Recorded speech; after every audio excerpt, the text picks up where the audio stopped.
Hello, this project is titled as Hydrogen Production, Photohydrolysis of Metallic Foams based on zinc and aluminum. As is well known, the use of hydrogen as a source of energy holds great promise for the industrial sector.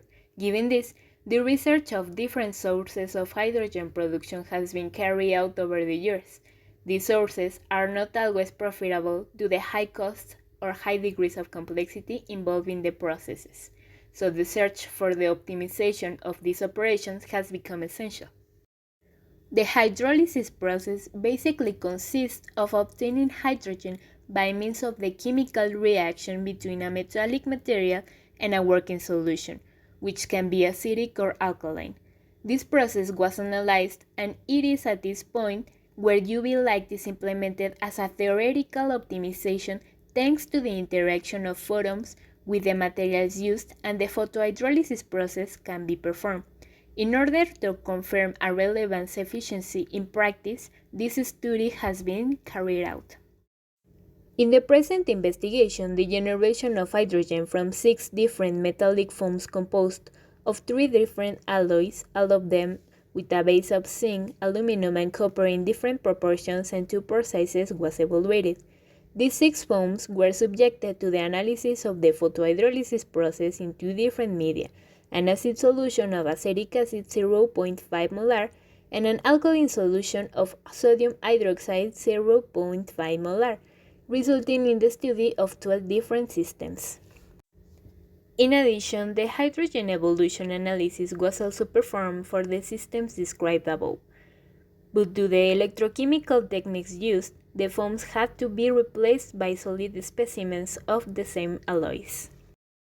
The methodology followed in this experimental process consisted first of all in the cutting of 18 samples, each foam in triplicate, followed by the roughing of the foams to be used with the purpose of achieving a very similar size between them and making it possible to compare the results obtained in each of the systems. The samples were then cleaned by means of an ultrasonic bath in the Branson 1800 ultrasonic cleaner, which emits a series of high-frequency waves that, together with the distilled water used in the process, dissolve the saline particles found in the pores of the working foams to free them and ensure maximum contact area between the foam and the working solution. This is verified by checking each foam with an optical microscope. To carry out the photohydrolysis, it was necessary to prepare 1 liter of 0.5 molar sodium hydroxide solution for the alkaline medium and 1 liter of 0.5 molar acetic acid solution for the acid medium. For the assembly of the photohydrolysis systems, a 60 ml syringe completely filled with each of the 2 solutions, alkaline and acid, was placed in a crystallizer, and it was verified that when the system was closed, no air was trapped in the upper part of the syringe to ensure the best possible efficiency. When these were ready, the reactors were introduced into a box in which a lamp with LED bulbs was installed, which provided UV light with a wavelength of 365 nanometers, which acted as a photocatalyst in the reaction. This lamp was connected to a power source in which the voltage and the current were constantly controlled, factors that had values of 3.55 volts and 1.23 amperes. At this point, a foam was placed in each system, taking care not to allow air to pass into the syringe, and immediately the timing of the test was started. After 30 minutes, the first measurement of displaced volume was taken, which translates into a volume of hydrogen gas produced. These measurements were taken every half hour over a period of 24 hours. The gas was removed from the interior with the help of another 60 ml syringe with great care so as not to lose the vacuum effect in the syringe. The next step in the research was the analysis of hydrogen evolution. The electrochemical studies were performed in a double-wall Pyrex glass cell. The cell was provided with 3 electrodes: the working electrode, which in this case consisted of a cut and roughed solid metal sample, the reference electrode, SCE, and as a counter electrode, a graphite rod was used. All potentials are referred to the SCE. The same two acid and alkaline solutions described above were used as electrolyte. This figure shows the assembly of the electrochemical cell. The equipment used was a Cartes Model CS350 potentiostat galvanostat connected to a PC for control and data acquisition using CS Studio 5 software. The electrochemical characterization started by measuring the open circuit potential of the analyzed systems. Once the stabilization of this parameter was reached, the cyclic voltammetry measurement was started by initiating the potential sweep from the open circuit potential of each alloy respectively in cathodic direction, until reaching a potential against the SCE potential interval in which the reactivation of the zinc, aluminum, and copper-based metal alloys and the hydrogen evolution reaction is carried out. Subsequently, the sweep was reversed until two complete cycles were reached. The potential sweep speed is equal to 5 mV per second. Turning to the results obtained, Graph 1 compares the three most efficient systems in terms of hydrogen production in the acid medium and the three most efficient in the alkaline medium.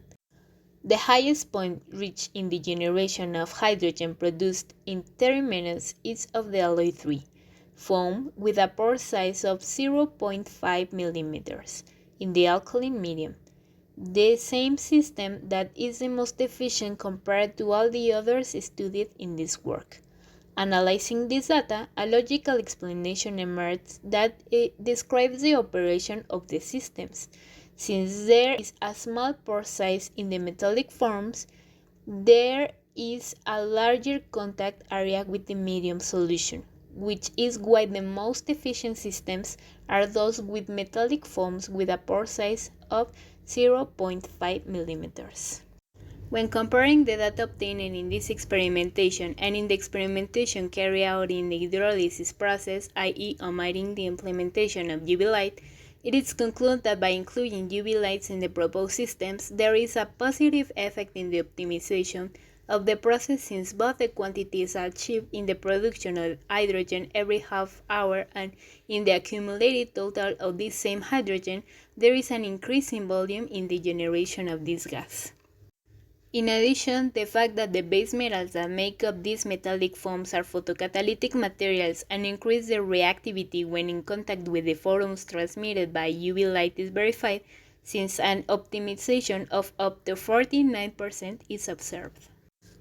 Table 1 shows the amounts of hydrogen produced in the 12 systems per gram of foam used per hour. The most efficient system is the one conformed by the foam of alloy 3, that is, the one with the highest proportion of aluminum, with a pore size of 0.5 mm in the alkaline medium, with a production of 8.5551 millimole of hydrogen per gram per hour.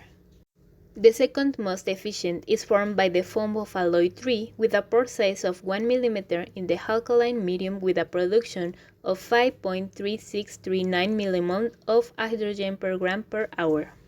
As we can notice, the alloy that turns out to be the most efficient is alloy 3 in the alkaline medium, achieving better results with smaller pore size. For the electrochemical technique of cathodic polarizations and the analysis of hydrogen evolution, the cyclic voltammetry tests were performed in triplicate in order to check the reproducibility of the systems. The initial potentials for the electrochemical tests were the same as those stabilized by OCP, which are present in Table 2, where it can be observed that the alloy containing a greater amount of aluminum shows a more active potential in an alkaline medium. The more active it is, the more easily it will tend to oxidize. Said continuous oxidation allows a constant reaction for the generation of hydrogen.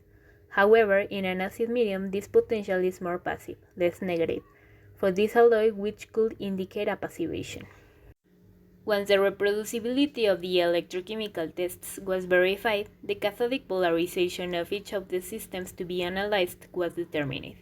The aim of this electrochemical technique is to check the best efficiency in terms of hydrogen production through the analysis of hydrogen evolution with solid alloys. This is reflected in the fact that at the same potential, a higher current density is obtained. Next, the systems using an acidic medium and an alkaline medium were compared to checking which of these two the best conditions for hydrogen evolution are obtained. These results can be seen in Table 3, which contains the hydrogen evolution points of all the systems analyzed. Figure 4 shows the cathodic polarization of the alloys in the most efficient medium, i.e. the alkaline medium. As it is observed, alloy 3, which has a higher proportion of aluminum, reaches hydrogen evolution at a potential of 1.98 as does alloy 2 in the same medium. However, it has a current density of minus 1.2536 amperes per square centimeter, 28% higher than that achieved with alloy 2. And finally, as a general conclusion, the implementation of UV light optimizes the hydrolysis process up to 49% with respect to the hydrogen production obtained with the materials and alloys used in this experimentation. A smaller pore size provides a larger contact area, which optimizes the process. The system with the highest efficiency in terms of the amount of hydrogen produced accumulated ampere hour is that of alloy 3, which has a higher proportion of aluminum in an alkaline medium. And the hydrogen evolution points of this system are the most convenient.